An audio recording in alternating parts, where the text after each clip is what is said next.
মাধ্যমিক বিদ্যালয়ে সাধারণ শিক্ষার পাশাপাশি কারিগরি শিক্ষার সম্প্রসারণে সরকারের সবচেয়ে বেশি অগ্রাধিকার থাকবে বলে জানিয়েছেন পানি সম্পদ মন্ত্রী শহীদ উদ্দিন চৌধুরী আনি। শনিবার বিকেলে লক্ষ্মীপুরের চন্দ্রগঞ্জ উপজেলার প্রতাপগঞ্জ উচ্চ বিদ্যালয়ের বার্ষিক ক্রীড়া পুরস্কার বিতরণী অনুষ্ঠানে প্রধান অতিথির বক্তব্যে কথা বলেন তিনি। বলেন, শিক্ষার্থীদের কর্মমুখী ও দক্ষ মানব সম্পদ হিসেবে গড়ে তুলতে সরকার এই খাতে বিশেষ গুরুত্ব দিচ্ছে।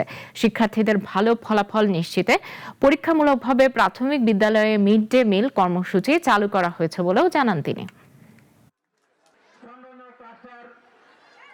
সরকারের নতুন উদ্যোগ মিড ডে ফুড, প্রাইমারি স্কুলে শিক্ষার্থীরা যেন সেই মিড ডে ফুডটা পায়, আর হাই স্কুলে আমরা কারিগরি শিক্ষার প্রতি নজর দিয়েছি।